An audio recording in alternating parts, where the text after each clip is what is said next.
Good day, my name is Rebecca Sandanasamy. Today I am going to present about to what extent the beneficiary principle in trust law is unnecessarily rigid. I will begin by explaining what the beneficiary principle is, then examine the reasons behind its perceived rigidity. I will also explore opposing views and whether reform is needed, with a focus on Malaysian trust law and relevant cases. Firstly, let's see the overview of beneficiary principle. In Malaysian trust law, the beneficiary principle is a foundational concept requiring that a trust must have clear and identifiable beneficiaries who hold an equitable interest in the trust property. This principle was notable in the case of Morris v. Bishop of Durham, where Lord Eldon emphasized that a trust must have a beneficiaries to enable judicial oversight. This confirms that trust exists to confer enforceable rights on beneficiaries. Sir William Grant further succinctly declared as such that there must be somebody in whose favor the court can decree performance, highlighting that someone must be legally entitled to hold the trustees accountable for any breach in managing the trust property. This idea is further supported by Saunders v. Water, which allows all beneficiaries who are sui juris, that is of sound mind and above the age of majority, to collectively direct the trustees on how to deal with the trust property. Hence, without identifiable beneficiaries, a trust is considered invalid as there will be no one to whom the trustee's duties are owed. This prevents trust property from becoming ownerless and reinforces the enforceability of trust in court. While the principle serves important legal functions, it is often criticized for being unnecessarily rigid, particularly when it comes to trusts established for non-charitable purposes. Now let's look into the rationale behind the beneficiary principle and why it exists. The beneficiary principle lies at the core of trust law and is rooted in two fundamental objectives. Firstly, it aims to prevent abstract purpose trusts that are unenforceable. Generally, a trust may only be created for the benefit of person or persons, not for an abstract or vague purposes unless that purpose is charitable. This is because a person cannot sue. Only beneficiaries can hold trustees accountable. But if it is a charitable trust, it can be enforceable through the Attorney General. By requiring ascertainable beneficiaries with local standard, this principle ensures proper trust management, protects the beneficiary's interest, and upholds the fiduciary nature of the trustee-beneficiary relationship. It also brings clarity and certainty to the trust administration, enabling both trustees and courts to fulfill the settlor's intentions effectively. Without such beneficiaries, a trust may risk being classified as a non-charitable purpose trust, which lack enforceability and open door to unchecked trustees' discretion. This could potentially lead to misuse of trust property and erosion of trust integrity. Therefore, the beneficiary principle prevents such risks by promoting accountability, transparency, and public confidence in the administration of trust. This rationale was clearly affirmed in the case of Ray Esther's Settlement Trust, where a trust created for vague purposes such as fostering international understanding and preserving the independence of newspapers failed due to the lack of identifiable beneficiaries. In contrast, in Ray Danley's trust deed, the court upheld a trust for maintaining sports grounds used by employees of a specific company. Though phrased as a purpose trust, it benefited a specified group of individuals with local standard to enforce it. This illustrates a practical exception showing that a trust framed in purposive terms may still be valid if it confers a direct benefit on ascertainable individuals. Secondly, the beneficiary principle serves to prevent perpetual control over property, aligning closely with the rules against perpetuity and inalienability. This doctrine ensures that trust property does not remain indefinitely under the trustee's control but eventually vest in identifiable beneficiaries. In Malaysia, the common law rule against perpetuity requires that beneficial interests must vest either within a fixed 20-year period from the trust creation or within a specified lifetime plus 21 years. For instance, in Saunders v. Water, the court held that beneficiaries who are of full legal capacity and absolutely entitled may terminate the trust early. This reflects that trust must vest in actual persons within the prescribed period or it will become invalid under perpetuity rules. This rule further prevents property from tied up in long-term or impractical arrangements, ensuring it remains available for productive use. Complementing this, the rule against inalienability prohibits trustees from holding property perpetually without possibility of alienation.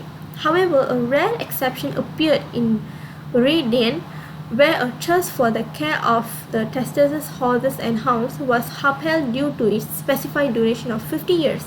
Despite lacking human beneficiaries, the trust was valid as it complied with the time limits. Likewise, in Ri Ku Cheng Teo, a trust for religious ceremonies was held valid as it complied with perpetuity rules. This case is highlighting that even non-charitable purpose trusts may survive if they do not breach the perpetuity rules. Now, these two reasons together reflect the rigidity of the beneficiary principle. By requiring that trusts be both enforceable and time-bound, the law promotes clarity, accountability, and prevents the misuse of property. Although this may exclude certain non-charitable or sentimental purposes, it ensures a predictable and enforceable system that protects the integrity of trust.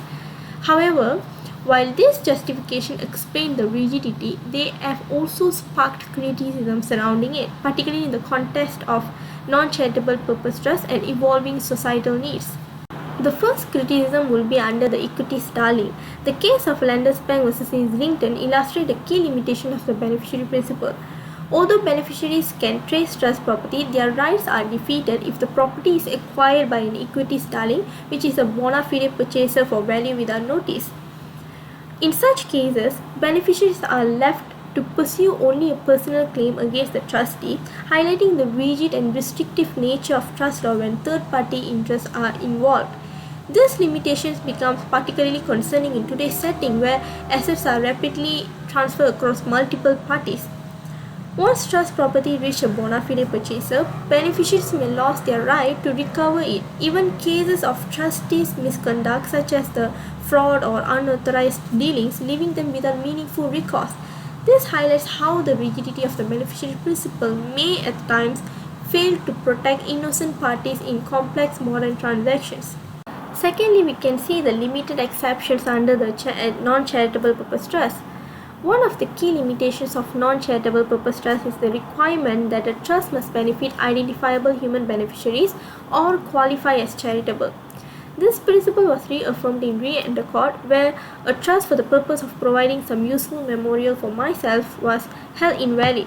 Despite the testator's benevolent intent, the trust lacked identifiable beneficiaries and did not fall under any recognized charitable category. Lord Evershed acknowledged early anomalous exceptions for private trusts, such as those for the maintenance of graves, specific animals, or private masses, but warned against extending them. He emphasized that a very non-charitable trust must have ascertainable beneficiaries capable of enforcement.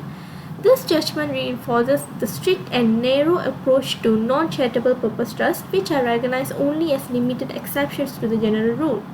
A similar approach was expressed in Whiting versus Bertram, where a trust established to fund the decoration of a grave was held invalid due to the absence of a human beneficiary with local standard to enforce it. The court emphasized that a private trust must have a cestacare trust, meaning there must be a clear and identifiable beneficiary in whose favor the trustee's obligation can be enforced. This strict application of the beneficiary principle reflects the law's reluctance to enforce personally meaningful purposes unless legal standing is clearly established. By contrast, in Trimmer versus Danby, a trust setting aside £1,000 to erect a monument in memory of the testators at St. Paul's Cathedral was upheld. Although it lacked a specific beneficiary, it was considered valid because it involved a single finite expenditure and did not offend the rule against perpetuities. This case demonstrates that even within the scope of anomalous exceptions, the court imposed strict limitations. As such, the purpose must be clearly defined, the obligation limited in duration, and the expenditure proportionate. Likewise, in Wedgwood, a trust for the care of animals in general might be considered charitable, but one concerning specific animals will not necessarily qualify unless it is treated as an anomalous exception. Beyond the legal doctrine, this strict approach reveals a broader concern in today's context: the lack of flexibility in private purpose trust. In modern society, individuals often wish to use trust for practical or sentimental purposes, such as preserving a family home, supporting informal community groups, or honoring personal legacies. However, the requirement for identifiable beneficiaries for charitable classification often prevents this cause from being legally recognized. As a result, even well-meaning purposes may fail due to the absence of enforceable rights, ultimately frustrating the settlers' intentions. This reveals the beneficiary principle's rigidity in addressing contemporary legal and social needs. Thirdly, strict perpetuity and inalienability rules. In today's context, many socially beneficial initiatives such as environmental conservation, preservation of cultural heritage, or animal welfare require long-term commitment that extend beyond a single generation. However, these purposes frequently fall outside the scope of enforceable private trust as they lack a human beneficiary and often exceed the permissible perpetuity period. This reflects a disconnect between traditional trust law and modern societal values. For instance, in Re Estate of McNeil, a trust created for the testator's pets was invalidated, not because the purpose was abstract, but because animals are not recognized as beneficiaries under trust law and their lifespans do not satisfy perpetuity requirements. Despite the settlers' good intentions, the trust failed under both the beneficiary principle and perpetuity rules, highlighting how rigid legal doctrines limit accommodation of non-human interest, even when widely supported by ethical reasoning. Furthermore, the rule against inalienability creates a significant barrier, particularly for endowment trusts that aim to preserve capital and distribute only the income for specific purposes. Unless it is clear from the outset that the trust property will eventually rest in human hands within the perpetuity period, the trust will be deemed void. While this is technically consistent with legal principles, it imposes artificial constraint on settlers' autonomy and restricts the creation of long-term sustainable arrangements intended for socially beneficial purposes. Such constraints continue to hinder the development of progressive trust structures even when they align with public interest or contemporary ethical concerns. And lastly, we can see the vague or abstract purposes not allowed. The prohibition of vague and abstract purposes, though intended to ensure clarity and enforceability, it often imposes unnecessary constraint on settlers with genuine philanthropic intentions. Many meaningful aims such as promoting kindness, mental health awareness, or fostering inclusion are naturally broad and difficult to define legally. Yet trust law rigidly excludes such purposes even when they reflect evolving ethical values. For instance, a trust aiming to promote mental well-being among youth could be invalidated for vagueness, despite addressing urgent modern issues in Malaysia like cyberbullying and social isolation.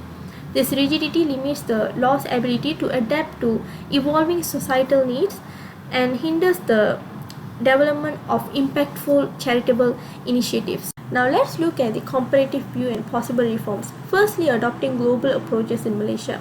Many jurisdictions outside Malaysia have progressively relaxed the traditional beneficiary principle to accommodate purpose trusts aimed at social or philanthropic goals. For instance, offshore jurisdictions such as the Cayman Islands and Jersey recognize non-charitable purpose trusts. Since these trusts lack beneficiaries to enforce them, the law allows for the appointment of an enforcer or protector to ensure the trust purposes are fulfilled. In Jersey, if a non-charitable purpose trust fails, becomes impossible to carry out, or is fulfilled, the enforcer can apply to the Royal Court for direction, similar to a Cyprus scheme in charitable trust. This was reinforced by the 2006 amendment to Jersey's trust law, ensuring judicial oversight and purpose alignment. Malaysia could benefit from adopting similar reform by legislating private trusts that allow for designated enforcers to oversee compliance in the absence of identifiable beneficiaries. This will enhance legal certainty while introducing the flexibility needed to address modern societal objectives. Secondly, incorporating the Sharia law perspective within Malaysia's common law framework. From an Islamic legal standpoint, the concept of charity is more flexible than the common law's beneficiary principle. Under Sharia law, Zadaqah, which means voluntary charity, Zakat, which means obligatory alms, and especially Waqaf, which means endowment, enable ongoing societal benefit without requiring identifiable beneficiaries. A Waqaf dedicates property for public or religious purposes held perpetually and managed by a Nazir, who is a trustee. This framework inherently supports functions akin to non-charitable purpose trusts, provided they serve public welfare. In Ko Cheng Sian vs. Sheikh Hassan, the court upheld a Waqaf deed in Johor, allowing it to exist permanently without being invalidated by the common law rule against perpetuities. This shows that Waqaf trusts are accepted and valid in Malaysian law despite differing from common law rules. Malaysia, with its dual legal system, can harmonize this Islamic model with its civil law by legislating for purpose trusts inspired by Waqaf. For instance, introducing supervisory roles similar to the Nazir could ensure accountability. The Waqaf State of Selangor Enactment 2015 already demonstrates how state-level legislation supports Waqaf management under Islamic principles. Integrating this within the common law trust system will support a practical model for reform that is both constitutionally and socially acceptable. As a conclusion, the beneficiary principle, though essential for ensuring trust and enforceability, has become increasingly rigid, especially in excluding non-charitable purposes that are socially, ethically, or emotionally valuable. Even with exceptions, they remain narrow and inflexible. As Malaysian society evolves, the law must balance legal certainty with settlers' autonomy, accommodate long-term public interest, and encourage moral philanthropic purposes. Reform guided by global practices and religious values can modernize the law while preserving its core safeguards.